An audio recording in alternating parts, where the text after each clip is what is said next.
This month, I'm updating you on the government's consultation about separating regulators from representative bodies, the Ministry of Justice court closures, my recent appearance in front of the Justice Select Committee, and the end of two-tier criminal legal aid contracts. The Gazette recently ran an article by our Chief Executive, Catherine Dixon, setting out our view of what the future of regulation might look like if there is to be a changed environment. The government's consultation due sometime around Easter is, in our view, an opportunity to argue for better and simpler regulation. This should apply to all legal services.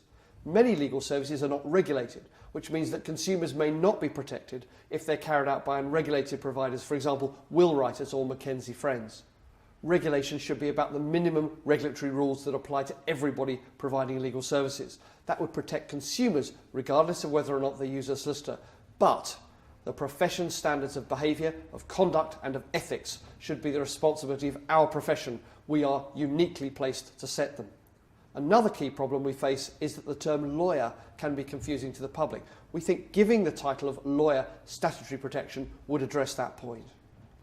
We will be putting these arguments forward as the government begins consulting on the issue, and I urge you to respond as well. You can send us your views or questions by email. Following the consultation on court closures last October, the government has now announced its decision to close 86 courts. Have a look at the court closures in detail on our map.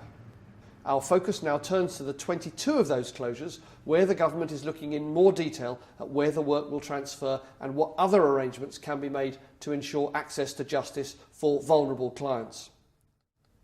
For more than a year now, increased court fees have been high on our agenda. We believe it's wrong in principle that the government has introduced these increases, which disproportionately affect people on lower incomes and small businesses.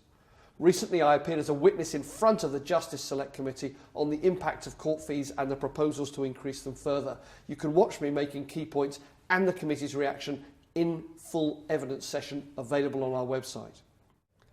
I was very pleased to hear that the government abandoned its two-tier duty contract scheme for criminal legal aid. Their assurance that there will be no more competitive tendering gives solicitors practicing criminal defence work some certainty for the future. We welcome suspension of the second 8.75% fee cut and are relieved that the Lord Chancellor has listened to practitioners' concerns. Now we'll work with our members and the Ministry of Justice as new proposals are developed. As ever, more information on what I've covered is available through the links below this video. If you're on Twitter, contact me @LawSocPresident. Thank you.